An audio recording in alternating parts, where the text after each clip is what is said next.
सोचो, अगर अगले कुछ महीनों में सोने की कीमत 2 लाख रुपए प्रति 10 ग्राम के पार चली जाए तो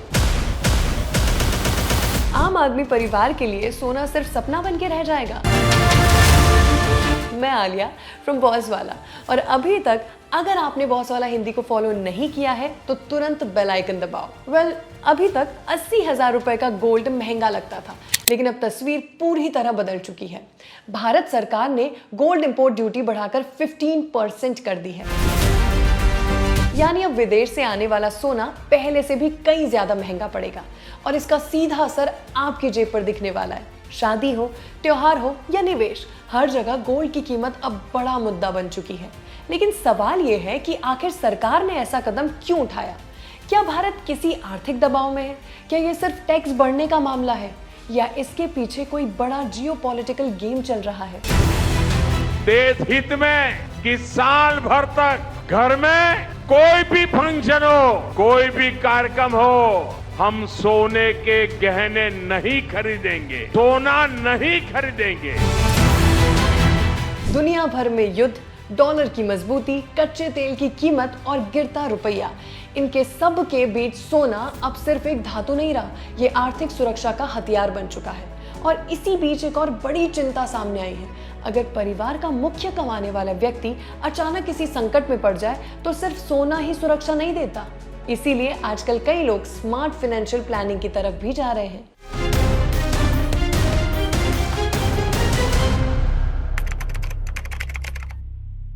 अब मैं वो सवाल आपके सामने रखती हूं जो हर निवेशक और हर परिवार के मन में चल रहा है।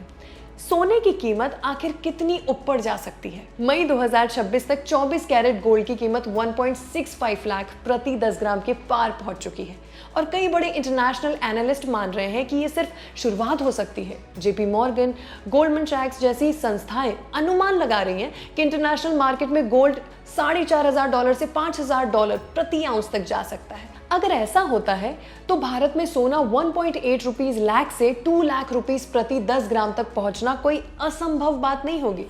अब आप सोच रहे होंगे आखिर इतनी तेजी क्यों? इसका जवाब है डर। जब दुनिया में अनिश्चितता बढ़ती है, लोग शेयर मार्केट से पैसा निकालकर गोल्ड में लगाना शुरू कर देते हैं, क्योंकि गोल्ड को हमेशा से सेफ हेवन एसेट माना गया है। यानी जब दुनिया अस्थिर हो तब सोना स्थिरता देता है। यही वजह है कि दुनिया के कई सेंट्रल बैंक्स भी लगातार गोल्ड खरीद रहे हैं।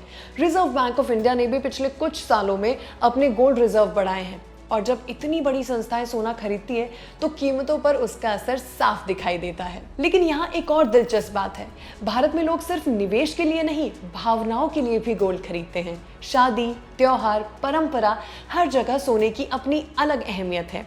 इसीलिए कीमतें बढ़ने के बावजूद डिमांड पूरी तरह कभी खत्म नहीं होती, और इसी कारण बाजार में डर, लालच दोनों एक साथ काम कर रहे हैं। कुछ लोग इंतजार कर रहे हैं कि शायद कीमतें नीचे आए, जबकि कुछ लोग सोच रहे हैं कि अभी नहीं खरीदा तो बाद में और महंगा हो जाएगा। पर क्या आपने सोचा है आखिर सरकार गोल्ड को इतना महंगा क्यों बना रही है? इसका सबसे बड़ा कारण है भारत का ट्रेड डेफिसिट। भारत दुनिया के सबसे बड़े गोल्ड इंपोर्टर्स में से एक है। पिछले साल देश ने लगभग $72 बिलियन का सोना आयात किया। सोचिए, हर बार जब भारतीय विदेश से सोना खरीदता है तो भुगतान डॉलर में करना पड़ता है, यानी जितना ज्यादा गोल्ड इंपोर्ट होगा उतनी ज्यादा डॉलर की मांग बढ़ेगी, और इसका दबाव सीधे भारतीय रुपए पर पड़ेगा। दूसरी तरफ कच्चे तेल की कीमतें पहले ही भारत की इंपोर्ट बिल को भारी बना चुकी है। ऐसे में सरकार चाहती है कि गैर जरूरी आयात कम हो, इसलिए गोल्ड पर 15% ड्यूटी लगाकर सरकार 2 बड़े लक्ष्य हासिल करना चाहती है। पहला, रुपए को बचाना, क्योंकि अगर गोल्ड महंगा होगा तो उसकी मांग कुछ हद तक कम हो सकती है। दूसरा, लोगों की बचत को प्रोडक्टिव एसेट्स की तरफ मोड़ना। सरकार चाहती है कि लोग सिर्फ फिजिकल गोल्ड खरीदकर पैसा लॉक ना करें, बल्कि इक्विटी, बॉन्ड्स और इंफ्रास्ट्रक्चर जैसे सेक्टर्स में निवेश करें, जिससे अर्थव्यवस्था को भी फायदा रहे। लेकिन यहाँ एक बहुत बड़ा सवाल उठता है, क्या भारतीय परिवार अपनी सदियों पुरानी गोल्ड की आदत इतनी आसानी से बदल देंगे? क्योंकि भारत में गोल्ड सिर्फ निवेश नहीं, सामाजिक प्रतिष्ठा और भावनात्मक सुरक्षा का हिस्सा भी है। और यही वजह है कि सरकार की ये रणनीति कितनी सफल होगी, इस पर अब पूरी दुनिया की नजर है। भारत में एक और दिलचस्प बदलाव देखने को मिल रहा है। पहले लोग अपनी पूरी बचत सिर्फ सोने या जमीन में लगाते थे, लेकिन अब नई पीढ़ी धीरे धीरे डाइवर्सिफाइड फाइनेंशियल प्लानिंग की तरफ बढ़ रही है। क्योंकि आज के समय में सिर्फ एसेट बनना काफी नहीं, रिस्क मैनेजमेंट भी उतना ही जरूरी है। यही कारण है कि कई युवा परिवार अब इंश्योरेंस और लॉन्ग टर्म प्रोटेक्शन को भी उतनी ही गंभीरता से देखने लगे हैं। उदाहरण के तौर पर एक्सिस मैक्स लाइफ इंश्योरेंस जैसे प्लान्स, इनको लेकर सोशल मीडिया पर काफी चर्चा हो रही है, जहां करीब 595 रुपए प्रति महीने पर 1 करोड़ तक का कवरेज ऑफर किया जा रहा है। कंपनी का दावा है कि उसका क्लेम सेटलमेंट रेशियो 99.70% है और कुछ मामले में 3 घंटे के अंदर क्लेम प्रोसेस भी संभव है। साथ ही पहले साल के प्रीमियम पर 15% तक का डिस्काउंट भी दिया जा रहा है, क्योंकि अगर महंगाई और गोल्ड प्राइस इसी तरह बढ़ते रहे तो आने वाले समय में सिर्फ सेविंग्स नहीं, मजबूत फाइनेंशियल बैकअप भी बहुत जरूरी है।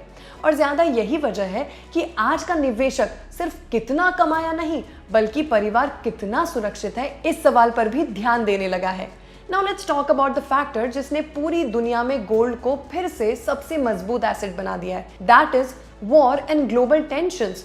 इतिहास गवाह है, जब भी दुनिया में संकट बढ़ता है गोल्ड चमकने लगता है। चाहे रूस यूक्रेन युद्ध हो, मिडिल ईस्ट में तनाव हो या अमेरिका और चीन के बीच आर्थिक टकराव, हर बड़ी अनिश्चितता के दौरान निवेशक गोल्ड की तरफ भागते हैं, क्योंकि शेयर मार्केट गिर सकता है, करेंसी कमजोर हो सकती है, लेकिन गोल्ड को लोग सुरक्षित संपत्ति हमेशा मानते हैं। यही वजह है कि आज दुनिया के कई सेंट्रल बैंक्स लगातार अपने गोल्ड रिजर्व्स बढ़ा रहे हैं। इन्फ्लेशन यानी महंगाई भी इनमें बड़ा रोल निभाती है। युद्ध बढ़ते हैं तो तेल महंगा होता है, तेल महंगा होता है तो ट्रांसपोर्ट, खाना, बिजली सब कुछ महंगा हो जाता है। ऐसे में लोग अपनी परचेजिंग पावर बचाने के लिए गोल्ड खरीदते हैं और यही वजह है कि घरेलू टैक्स बढ़ने के बावजूद गोल्ड की डिमांड पूरी तरह कभी खत्म नहीं होती, बल्कि कई बार डर की वजह से और बढ़ जाती है। अब सवाल यह है, अगर दुनिया में तनाव और बढ़ा तो क्या सरकार के लिए गोल्ड की कीमतों को कंट्रोल करना संभव होगा? क्योंकि अंतर्राष्ट्रीय बाजार की ताकतें कई बार घरेलू नीतियों से भी ज्यादा प्रभाव डालती हैं। अब देखते हैं कि इस पूरे बदलाव का असर आम भारतीय परिवारों पर कैसे पड़ने वाला है। सबसे पहला असर दिखेगा ज्वेलरी मार्केट में। शादी ब्याह का सीजन आते ही लाखों परिवार सोने की खरीदारी करते हैं, लेकिन अगर कीमतें इसी तरह बढ़ती रही तो कई लोगों को अपना बजट बदलना पड़ेगा। पहले जहां लोग 100 ग्राम खरीदने का सोचते थे, अब शायद 40 या 50 ग्राम पर रुकना पड़े, यानी खरीदारी ज्यादा सिलेक्टिव हो जाएगी। दूसरी बड़ी चिंता है गोल्ड स्मगलिंग। इतिहास बताता है कि जब भी इंपोर्ट ड्यूटी बहुत ज्यादा बढ़ती है, अवैध तस्करी बढ़ने लगती है, क्योंकि टैक्स बचाकर सस्ता सोना बेचने का लालच बढ़ जाता है। इससे ईमानदार ज्वेलर्स और ऑर्गेनाइज्ड मार्केट पर बहुत दबाव बनता है और सरकार के लिए ये नई चुनौती बन सकती है। कई एक्सपर्ट्स मानते हैं कि अगर ड्यूटी बहुत लंबे समय तक ऊंची रही तो अनऑफिशियल मार्केट तेजी से बढ़ सकता है, लेकिन इसके बावजूद भारतीय परिवारों का गोल्ड के प्रति आकर्षण खत्म होता नजर नहीं आता, क्योंकि यहाँ सोना सिर्फ रिटर्न नहीं देता, ये भावनात्मक सुरक्षा भी देता है। माँ की चूड़ियाँ, बेटी की शादी, परिवार की विरासत। भारत में गोल्ड हमेशा भावना से जुड़ा रहेगा, लेकिन अब लोग ज्यादा सोच समझकर खरीदारी कर रहे हैं। कई लोग SIP, म्यूचुअल फंड्स और इंश्योरेंस जैसे विकल्पों की तरफ भी जा रहे हैं, ताकि सिर्फ एक एसेट पर निर्भर कभी ना रहना पड़े। यानी भारत की फाइनेंशियल साइकोलॉजी धीरे धीरे बदल तो रही है। तो आखिर निष्कर्ष क्या निकलता है? सरकार का मानना है कि ऊंची ड्यूटी भारत की डॉलर पर निर्भरता कम करेगी और रुपए को स्थिर रखने में मदद करेगी, लेकिन दूसरी तरफ दुनिया में बढ़ते युद्ध, महंगाई और आर्थिक अनिश्चितता गोल्ड को लगातार मजबूत बना रही है। यानी एक तरफ सरकार गोल्ड की मांग कम करना चाहती है और दूसरी तरफ वैश्विक हालातें लोगों को गोल्ड खरीदने के लिए मजबूर किए रहे हैं। यही वजह है कि आने वाले महीनों में सोने की कीमत भारतीय अर्थव्यवस्था का सबसे बड़ा चर्चा का विषय बनेगी। अब फैसला आपके हाथ में है। क्या आप कीमतें कम होने का इंतजार करेंगे या फिर अभी खरीदना बेहतर समझेंगे, क्योंकि आगे कीमतें और बढ़ सकती हैं? और सबसे जरूरी बात, क्या सिर्फ गोल्ड खरीदना काफी है या परिवार की फाइनेंशियल प्रोटेक्शन भी उतनी ही जरूरी है? आज के समय में स्मार्ट निवेश वही माना जा रहा है जहां वेल्थ क्रिएशन और प्रोटेक्शन दोनों साथ चलें। शायद इसी सोच की वजह से लोग अब इंश्योरेंस, इमरजेंसी फंड्स और डाइवर्सिफाइड इन्वेस्टमेंट्स पर भी ज्यादा ध्यान दे रहे हैं। अगर आपने अभी तक अपनी फाइनेंशियल प्लानिंग शुरू नहीं की है तो ये सही समय हो सकता है। नीचे कमेंट करके जरूर बताइए, क्या आपको लगता है कि गोल्ड 2 लाख रुपए के पार जाएगा?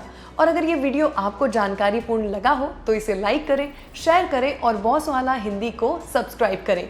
ताकि आपको इकोनॉमी, टैक्सेशन और पर्सनल फाइनेंस से जुड़ी हर बड़ी अपडेट हमेशा सबसे पहले मिले।